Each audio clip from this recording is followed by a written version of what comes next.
So first question is really basic. Who are you and where are we at? So, we are in Metlakatla aboard my fishing vessel, Talia Ray. I don't know, you want me to just go right into talking about fishing or boats? Yeah, or the great thing is a lot of times you're going to answer my questions before I even ask them. So have at it, whatever direction you want to go. But yeah, I definitely want to know about this vessel and what you do in really broad terms. But I know you have other things that you do in the community too. Yes. We'd love to touch on that as well. Sure, okay.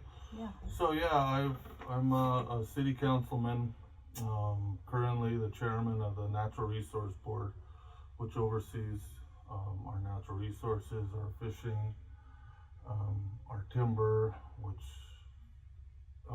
back in the 80s was pretty big, and then everything took a hit there throughout Southeast, and we did as well, but we're trying to get going again on that. So, but for Metlakatla, fishing has always been the lifeblood of the community. Our ancestors came across here, 1887. It's something August 7th, 1887, it's something we celebrate to this day. We call it our Founders Day. And I'm very thankful they picked out a beautiful spot. With the big waterfall and the abundance of local creeks we had around here, it was enough to sustain them, and they grew from there. Of course, it was led by Father Duncan, and then he was kind of, I don't know what you call it, but wanted to convert to Christianity, and pretty much they did. But my great grandfather, which was Reverend Edward Marsden, founded the Presbyterian Church, and so the Presbyterian Church has always been a big thing here. We still attend as much as we can, and of course Reverend Edward, he was a fisherman as well. My grandfather, John Marsden, started fishing at a real young age. I think all the old timers back then, there wasn't a lot of other ways to make money, so fishing was a way, and he enjoyed it.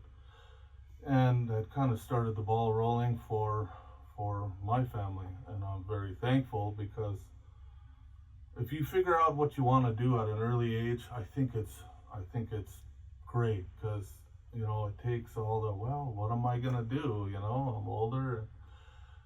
My first memories of really being around was being with my grandfather. He was running the Bar Brand at the time.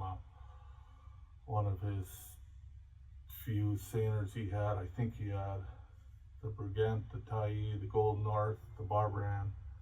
It was his fourth seiner at that time. So I was on there with my father. I was a little kid, and we were fishing, and it was rough. We were fishing out on the coast, and he had strapped me to his leg with his belt so I wouldn't fall overboard. And I remember that. So it's about my first memory fishing. And then my grandfather started getting into retirement mode, and my dad took over, and then I fished. Of course, I was always there with my father, and then my dad was the baby of the family, so he was, when I came of age, my dad still had a lot of years left of fishing, so I wasn't gonna wait to take over the boat. I jumped in and started gill netting, and then I started seining. My heart was always in seining, although I love gill netting, but my heart was always in seining. And then it's still going to this day. My son was at my hip the whole time when he was growing up. My wife, who's been a big, it's a teamwork. We're a team, and she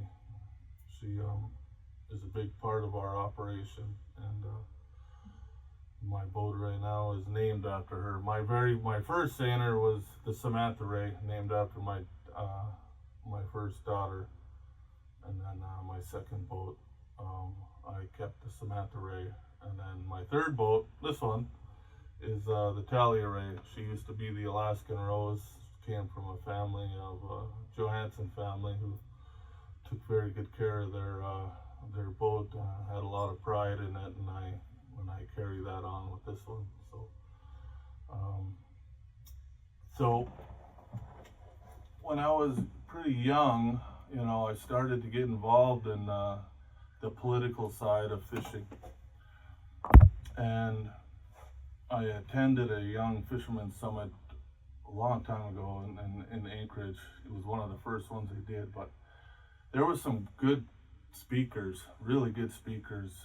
One of the ones I remember was Clem Tillian, and he talked about if you love what you do, you have to get involved in especially in the decision making, because you guys are out there, you're doing it, you have to be involved.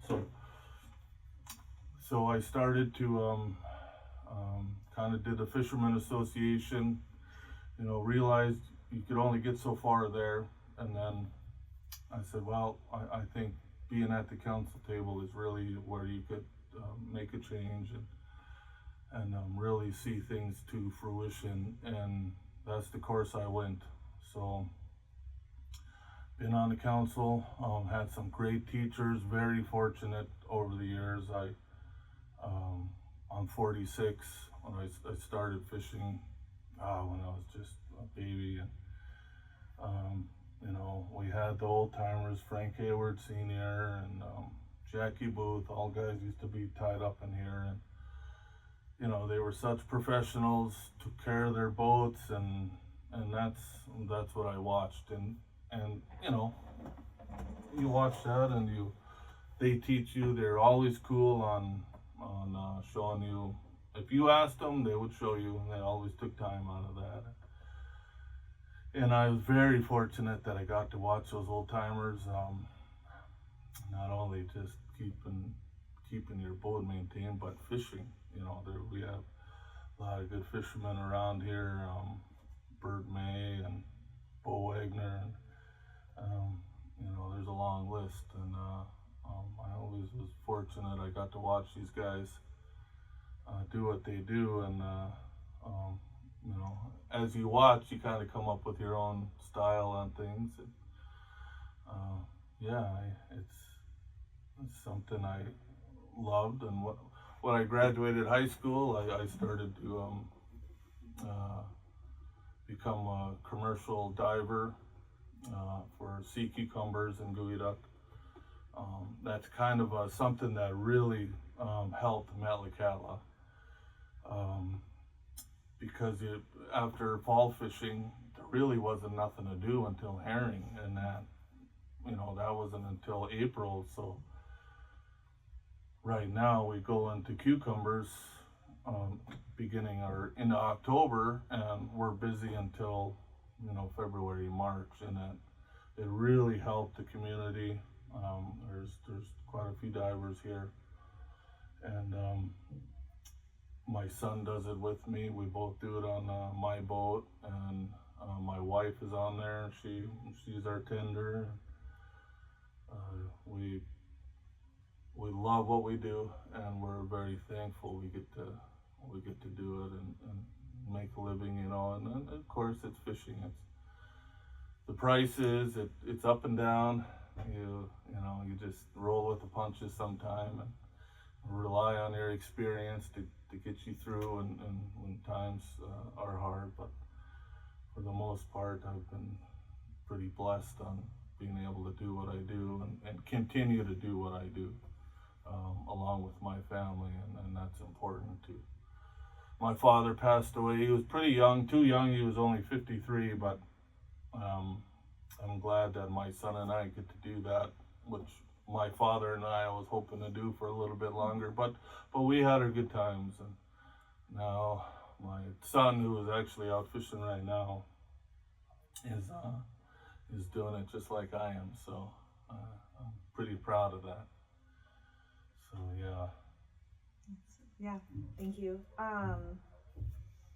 Would you just tell me in the broadest terms what seining is, and also how you commercial dive for the Sure. museum? Yeah.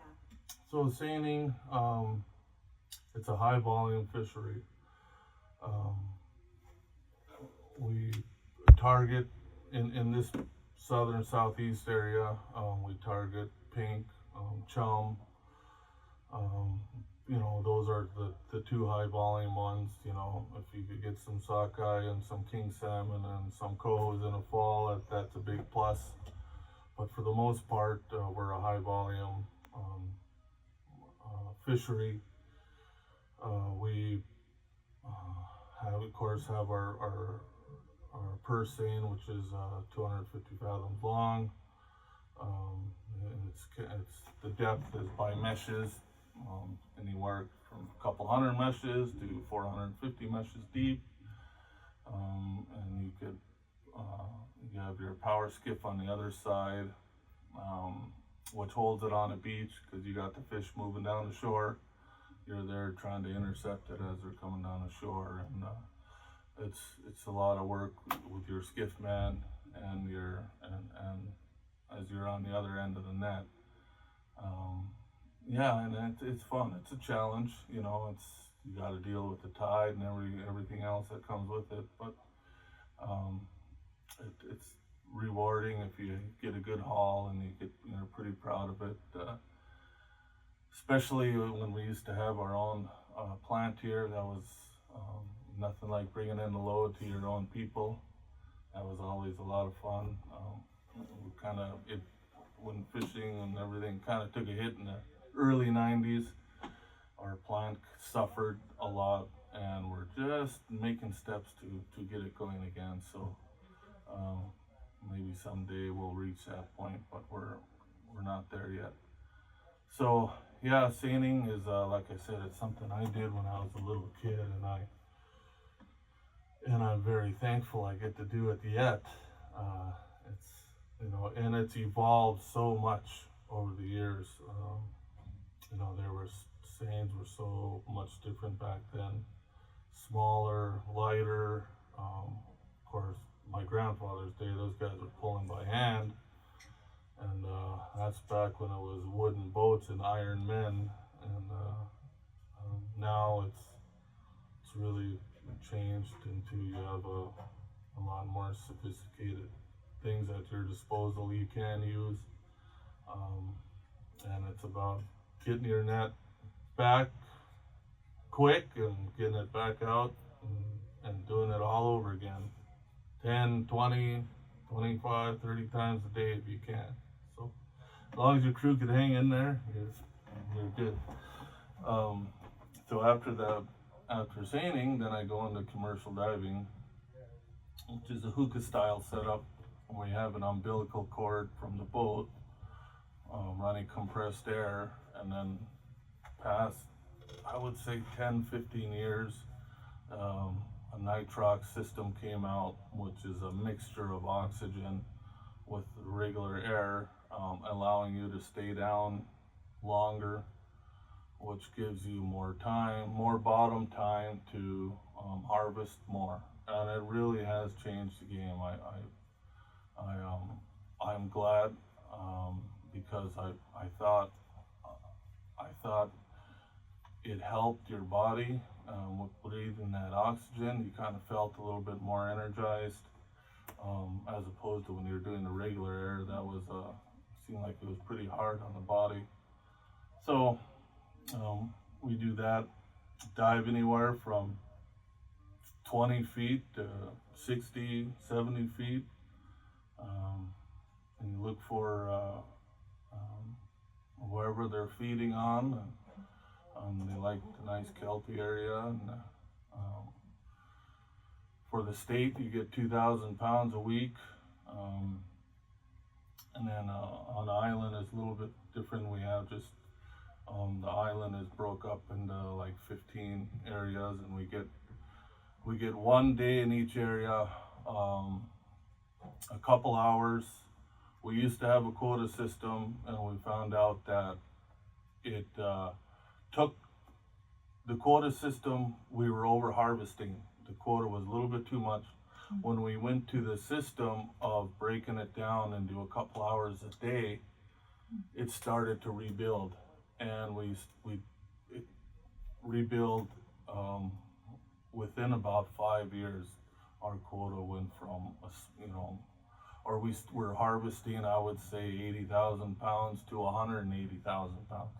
So it really the system we did, and of course that was myself being a diver, being on the natural resource committee, working with the fish and wildlife guys. We were able to come up with a pretty good plan, and I'm really thankful that it's working. And as long as we don't over harvest, we'll be all right. So there's a little bit different management. There's a different management system here on island. Would you Correct. explain how that works? Yeah, so we're on Annette Island. We're back in the 70s. Our old timers there that were on council didn't participate in the Alaska Native Claims Settlement Act, and that was something that was throughout the native southeast and probably all over. But anyway, we chose to just stay sovereign ourselves, and it from what I heard, it kind of it was tough. You had to really do a lot of things on our own. Of course, we had BIA help and as much as we can, and then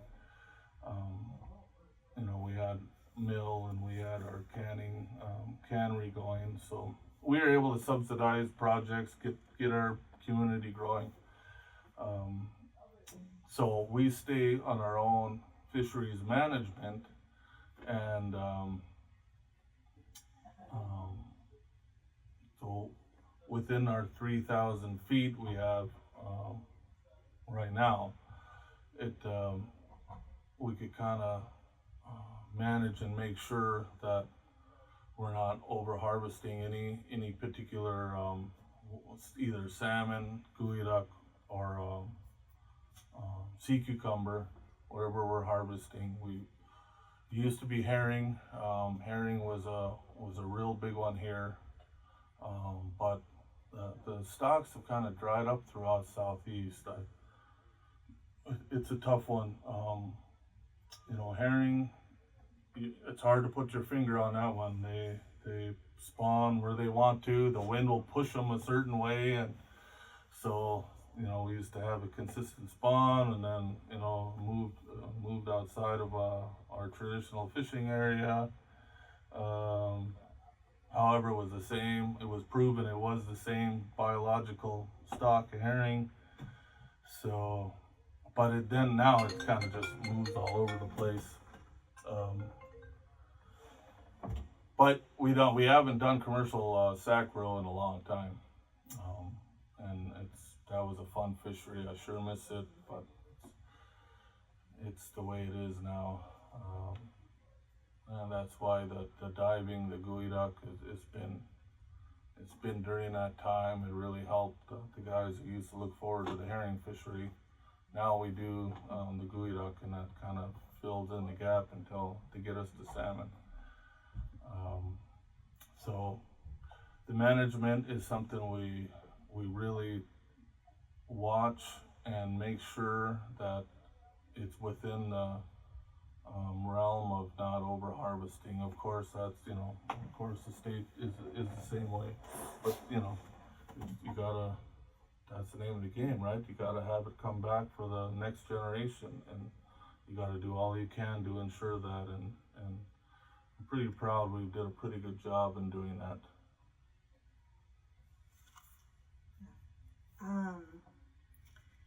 I've heard that you do some dive instruction stuff with the school. Is that true? Yes, and that is another really great program. I'm sure glad they do that because it started, I would say, probably within the last decade, in and around there. And before that time, guys used to think, oh, I'm gonna go get certified and spend all this money and I'm gonna go be a rich diver. Well, I don't realize how hard work it is. And being comfortable underwater, it's not for everybody. Oh, of course, yeah. Hey, I'm doing an interview real quick. Okay, but so, what was I on? So you were saying that it's diving is difficult and not everyone knows what the struggle is. Yeah. Yeah, so being claustrophobic is a real thing. Trying to go underwater and you're not comfortable is downright dangerous. We've had divers that passed away here, young guys, my family, and it's heartbreaking, and it's real. So with the school taking on that program, they realized that that there is a commercial fishery here, and the guys are doing it.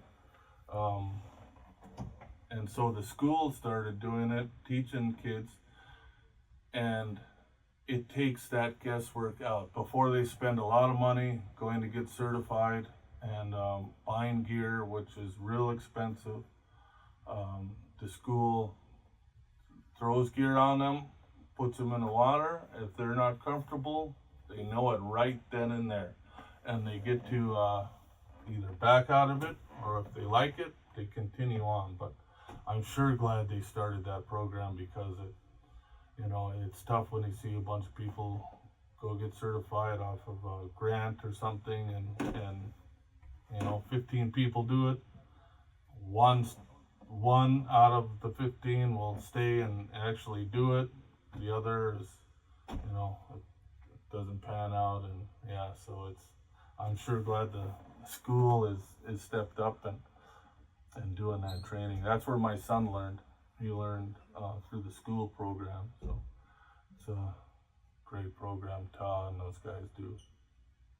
That's awesome.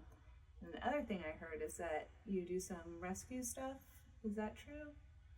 Well, it's part of it. So the state, to dive on a state, I don't think you have to have much certification or cards. However, on island, on here, we adopted that you have to not only pass your scuba, your open water, your advanced open water, but you have to go through a dive rescue class as well. And that's real important. And it, again, it's like a CPR class. When it hits the fan and you're on the spot, some people can do it, some people can't. We get it, but you're more likely, if you're trained in it, you're more likely to jump in and help in a situation that needs it. We try to keep an AED system on one of the boats in case it happens. That particular boat can hustle right over, and every minute is crucial. So trying to get the AED as fast as possible, and we've had to more than once. We've had to help a diver. We've had a couple lucky near misses, and we had a couple fatalities as well. So it's a scary situation, but you try to take all the precautions beforehand. I preach to my son, you gotta take care of your gear, make sure it stays updated, always checking it, making sure it's not getting old and worn out, just try to do the preventative maintenance. Do you have a dive shop here, or do you guys use We use Wind and Water in Ketchikan. Sonia and Alan, been awesome over the years. And here it's just sort of dive school. I think you probably can get some things from if you get into a jam, but the dive shop we use is, and we buy our suits through most of the time, is all out of Ketchikan, and so they're real familiar with us. Yeah. Awesome. Yeah, I guess so. The next question I'd have would just be like, it's nice if you can just sort of describe a day, like what happens either when you're seining or diving or another aspect of your life. Just what's 24 hours like for you? Well, so let's start with the seining. Typical day. So we'll get all our make sure the crew's on the boat, get them all down. We'll get all our supplies, make sure we have enough grub and stuff. Say it's a 2-day opening. We'll get everything we have, make sure we have our fuel, grub, and whatever else we need. If we have a chance, we'll go get a little bit of ice to help chill the water down. And then go do our homework, go look around at the spots that I'm familiar with and see if there's anything moving down the shore. And if we find something that looks promising, we'll anchor up there. We'll get up early and get out and look around, and hopefully the tide's in your favor. A lot of spots, is a tide show. Sometimes the incoming will be better than the outgoing, or other way around. So you just kind of, if it's on the tide that's not very productive, you will sit there and grind away anyway and go through the motions and keep the gear in the water, and then wait for that good tide to hit it hard. And as it gets quitting time at the end, then if it's a 2-dayer and we got enough room to hold for the next day, we'll hold and drop the anchor and do it all over again. Or if it's time to, if the day's ending and it's not open the next day, we'll go look for our tender, or if we can get dock delivery and they pay a little bit more for that and we're close, we'll go and do that, and then repeat all summer long. And that diving is kind of an interesting one when I do the state in October, and we'll leave early because we want to get out there and do some cameraing around. That's a fun part, is looking for it with the camera. On the island, however, it's usually a day trip. We'll get up early at home, come down to the boat. It's usually nice and chilly out in the winter time, so come out, make sure the coffee is on. We know where we're gonna go. We probably dove there 100 times, and we have an idea. Everybody kind of has their own spots they like to go to, and it seems that way every year. So we'll go out and make sure, run everything first, make sure everything is a go. Tenders will get the bags in the totes and get everything tied up, and they're pretty busy before we jump in. Our tenders, they gotta get the deck all ready. We'll get our bags and get everything ready to go for us, get our gear set out, and then we get all geared up before it opens, get our undergarments on, and or if you're using just warm long johns, you got to get all that on and get your suit on and go for it. Sometimes you got to talk yourself into it if you're not highly motivated that day, but once you jump in the water and you hit bottom, then you get your motivation going and you go do as much as you can while you can. Yeah, awesome. How many boats do the dive fishery on island? I think any given time is about 12 right now, I want to say. Back when I first started, there was, in 96, when I first got certified, there was about 70 people that got certified. Again, thinking, I'm going to get certified, I'm going to make a ton of money, but they didn't realize how hard a work it is, and being comfortable underwater all day. So it started to fizzle out, kind of fairly fast. And I would say now it's about 20, 22 divers, maybe in and around there. 20 diver, 22, sometimes a little more for cucumbers, because not everybody does the gooey duck one. The gooey duck is a whole nother process. You have to drag your high pressure water hose around, so it's a little more a little more strenuous, probably having to drag stuff around on the bottom. Sometimes you have to work when you can hardly see anything, and that's just the way it is. But for the most part, I want to say the last few years, it's probably been around 12 boats in and around there. Yeah, up to 20 divers in that area. So it's, and it seems to be just right. All the numbers have been steady for what we harvest, and I think it's just right now. So I think we got a lot of young kids coming up who will probably do the same thing because their fathers or their uncles or somebody is doing it, and that's the way it goes. So yeah, you always get the next generation coming up, and that's good. That's why it's so important to manage. You want to make sure that those guys have a shot as well. Yeah. Wait, I had a question there and it just. Oh, do you have a tender for cucumbers? Do you have to bring them over, or how does that work? Yeah, we have a tender.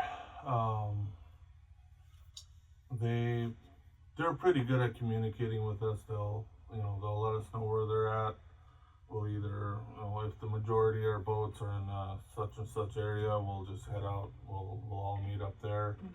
On the island, we'll have it's usually not too long of a run, so they'll wait here in the bay for us, and everybody will run in here and offload. So it's a pretty good setup. It's local guys that tend here on the island, and unless our product's going to Ketchikan, they'll have they try to use as much local guys as possible. But there's a couple outfits in Ketchikan that do the cucumbers, so yeah, I'd say they're pretty good at working with us. So do they process here then as well, or just? No, okay. not yet. They did for a lot of years here, and for cucumber, the gooey duck one we process here pretty simple, right? You're boxing them up and shipping them out live. Cucumbers is you need a line to scrape the meat off, and then the skins go somewhere. They get cooked, and then the meat gets packaged and sold down the road. So it's much more hands-on processing cucumber than gooey duck. Gooey duck is really fast. It's just unload and it's on a plane to a restaurant somewhere. So yeah, they're two pretty different when it comes to processing. But we don't do the cucumbers anymore. We're gonna try to this year, and we'll see if it works out. Okay. Yeah. And is that at an island? And then island okay. packing, yes.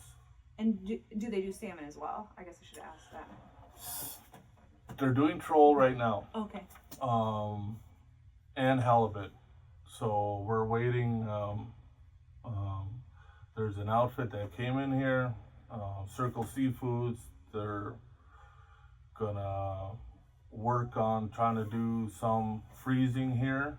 So we'll see how it works out. I'm really hoping that it works out. They've employed some local people, which is great. We need that, and so I'm hoping that it works out. We'll see. Last year, we caught a lot of fish. Man, we really, the fishing, the catching the fish, we had a good time. We caught a lot of fish. The problem was we didn't get paid a lot for it, and that's a bummer. But sometimes it works that way, right? You get a lot of fish, they don't pay you much for it. You catch a little bit of fish, they pay you good.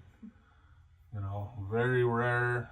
I've seen it a few times where all the stars lined up. You hammer the fish, the price is right, and it's a good payday. But like I said, only a few times all the stars lined up.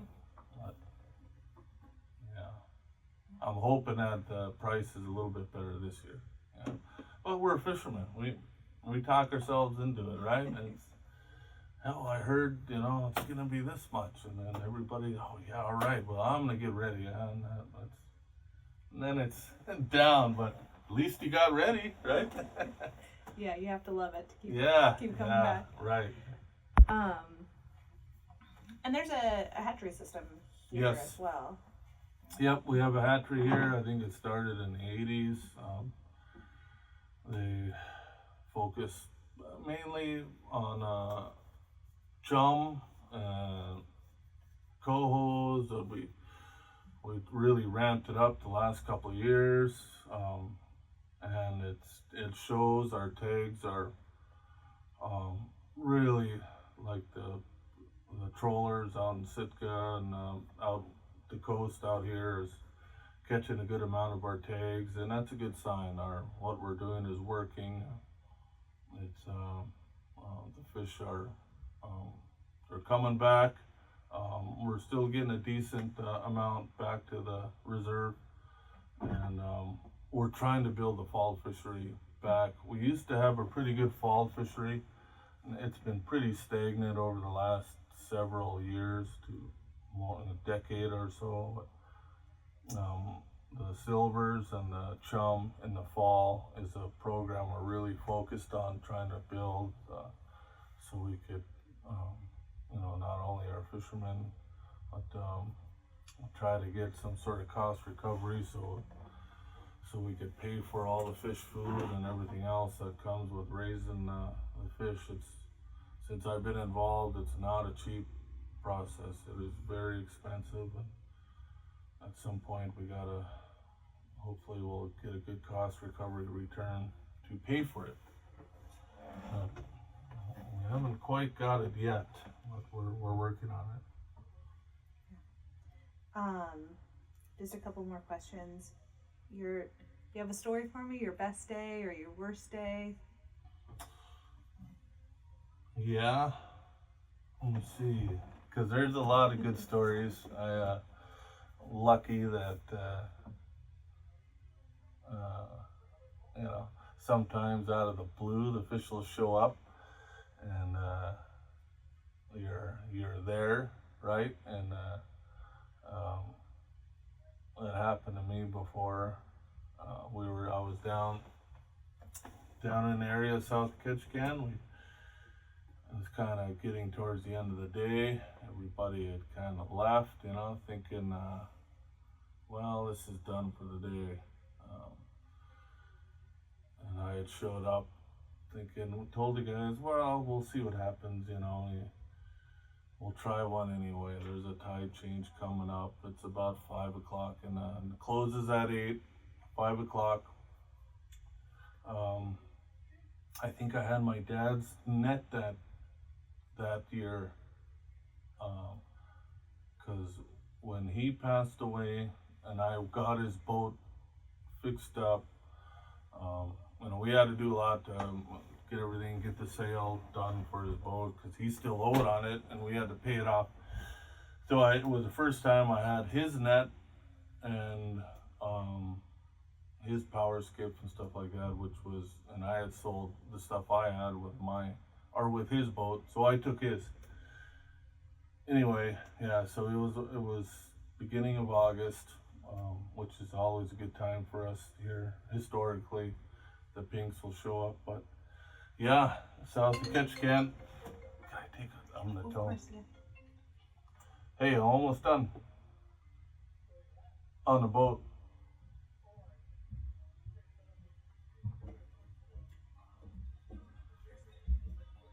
Oh, it's all right. Okay. Okay. I'll call you in a bit. Okay. Yeah. So. You got this guy down here too. It's starting to rain. Spring over. Is it lots or what? Preston said stop for a bit. Yeah, you could hold up for a bit then. Yeah. Cover it up. Yeah. So yeah, so I had got my dad's net, and we were fishing south of Ketchikan. Like I said, it was 5 o'clock in the afternoon, or in dinner time, right? Closes at 8. A couple of, 2 of us boats were there yet. Everybody else had left. So all Can we of go a on sudden. lunch break? What? Can we go on lunch break? Yeah, go ahead. Alright. Put everything away though. Put everything away. Yeah, tide changed, and all of a sudden I looked up down the shore and I'm going, what the heck is going on up there? And I looked and I told my skiff man, I said, hey man, those are jumps coming down the line. And shoot, it was our turn to set, and I'll be darned, we made a set, and it was awesome. The fish were just pouring down the shore. We made a set, half loaded.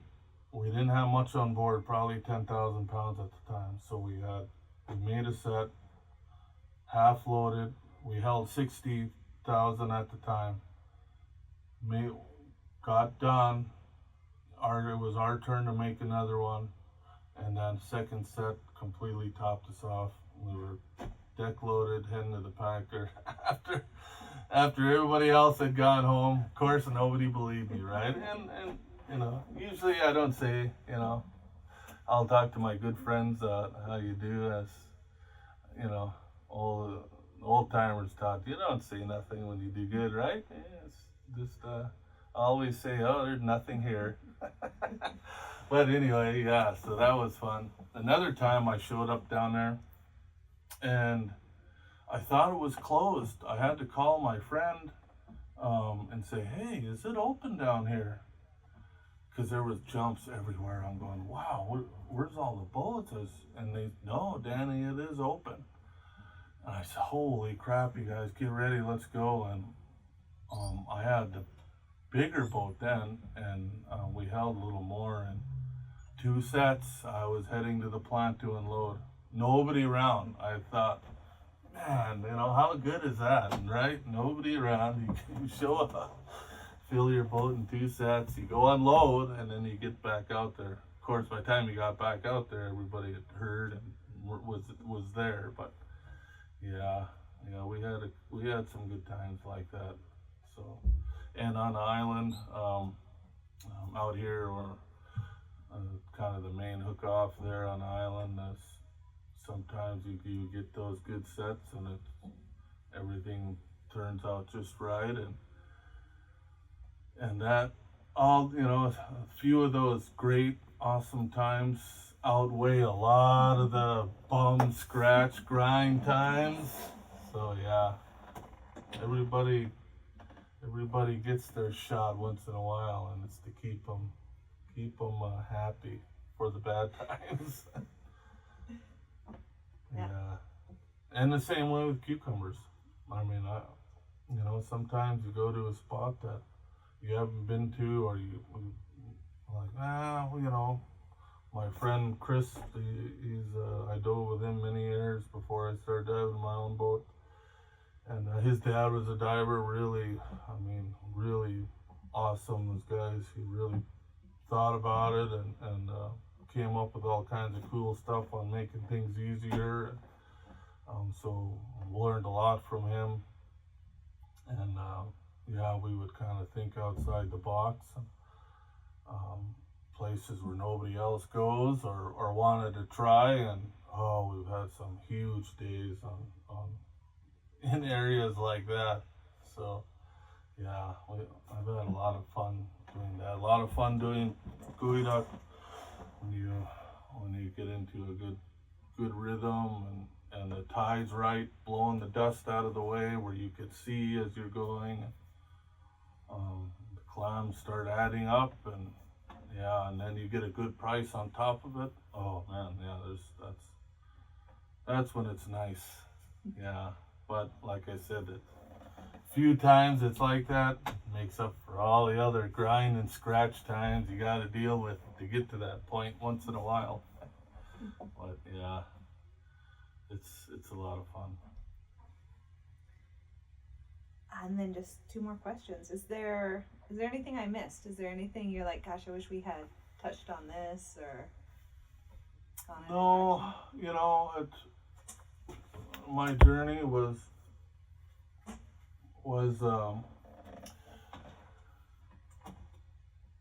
not buying a nice boat right away. I had to earn it. I had to pay my due. I of course, did everything with my father on his boat and helped him. Had a great time doing that. But in the early 2000s, the price still wasn't very good, and so I bought a boat that was a fixer-upper. I've been through my share of fixer-uppers. It's a lot of work. I got first boat I had to get. I pulled it out, and we started pulling some rotten area off, and turned into 16 planks and 55 ribs we had to put in Seattle, and that is no easy part about doing it down there, especially when you have to go get something. It's an all-day event. Sometimes you get stuck in traffic, but going through doing it that way, I started gill netting.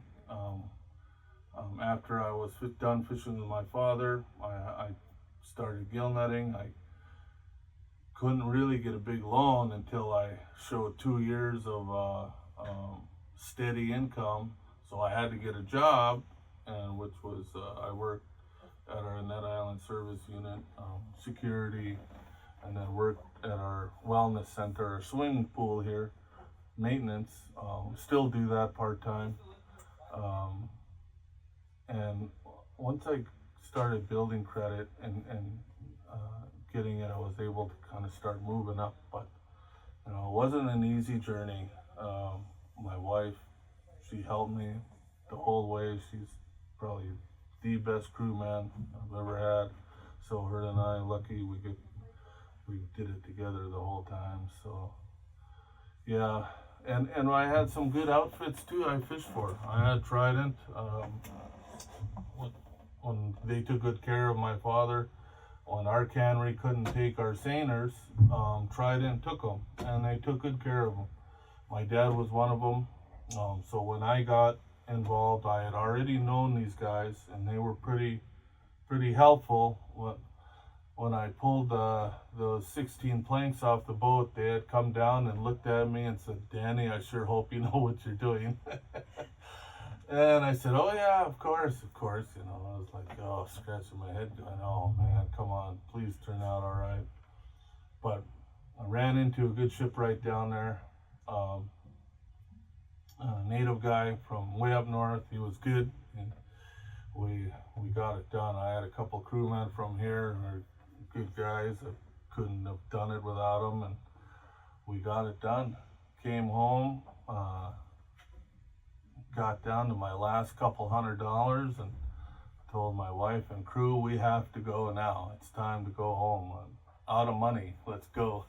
So, yeah, that was a lot of fun going through the locks, and in your late 20s, early 30s, it's a pretty good adventure, and we did it. Got home, put a lot of money into the boat, made it real pretty, sold the boat, was able to move up, sold that one, moved up to this one, and now I'm real happy with this one.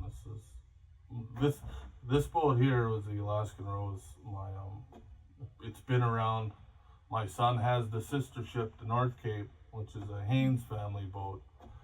So both of our boats are well-known Southeast boats. They've caught a lot of fish over the years, and they still do every year.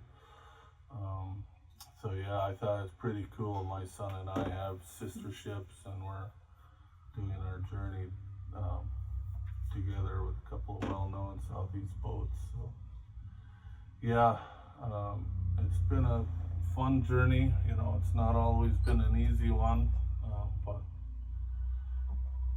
I made it through it, and I'm here. So yeah, I'm happy. Would you just describe? You started to describe the boat. Would you give me a little bit more information, like the year it was built and? This boat is a Berg boat. There's several boats. There used to be a Berg boat here. Melicala guy had it built.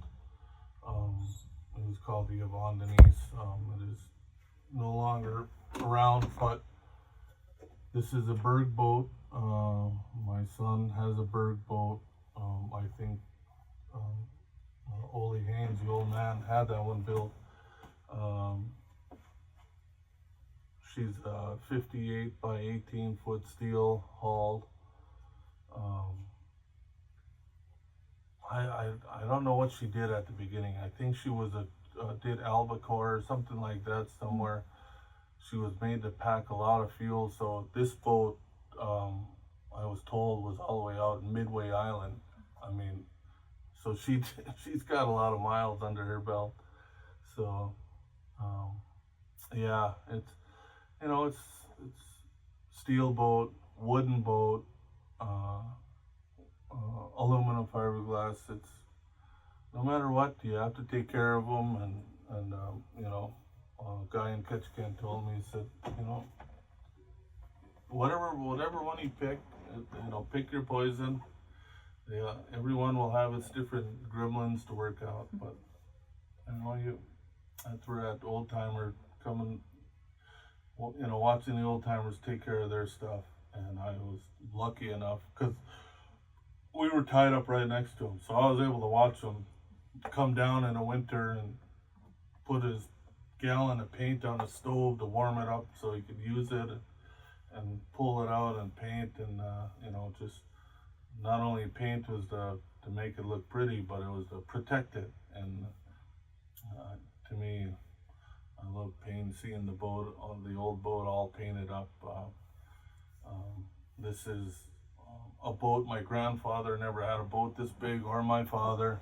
So when I moved up to this one, and how much different it was fishing a bigger boat, not only fishing but packing fish, holding on to it, fishing in different weather. It was huge. I thought, man, if my dad and grandfather were able to fish in something like this, they would have been freaking amazed. So I'm very thankful. I'm very, very glad I bought this boat, and I'm happy. As long as I can take good care of her, I should be all right. Yeah. Well, they're out painting the decks right now. They're painting the decks. Yep. We went up.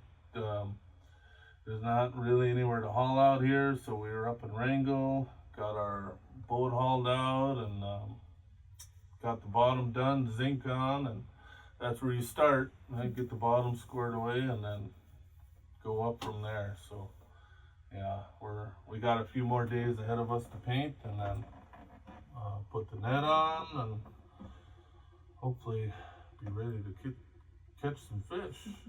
Yeah. And how many years have you had her? So I've had this one, I think this will be my third summer coming up. Yeah, my first boat was 07. My first boat was in 07. I was gill netting, bought a seiner, sold my gill netter, started seining then, and yeah, been doing it ever since, being a captain ever since. So yeah, I had my first wooden boat for about 5-6 years. Bought another wooden boat had it the same for a few years, and then bought this one. Saved up a bunch of money so I could have a good down payment. Had a good down payment and was able to work with a bank on getting a boat. And now it seems like it's a little bit, they work with you a little bit better as compared to the early 2000s. You know, it was hard to get a bank to, you know, to take a chance on you with just the fishing. That's why I had to have a couple of years of steady income. But I think last few years though, I see guys were able to get loans a little bit easier, and that's a good thing, you know. Helping out my son, being able to co-sign and help him, it's a good feeling. I'm glad that we get to get him started and off and running on his own. He's got his own family now, and yeah, the next generation lives on.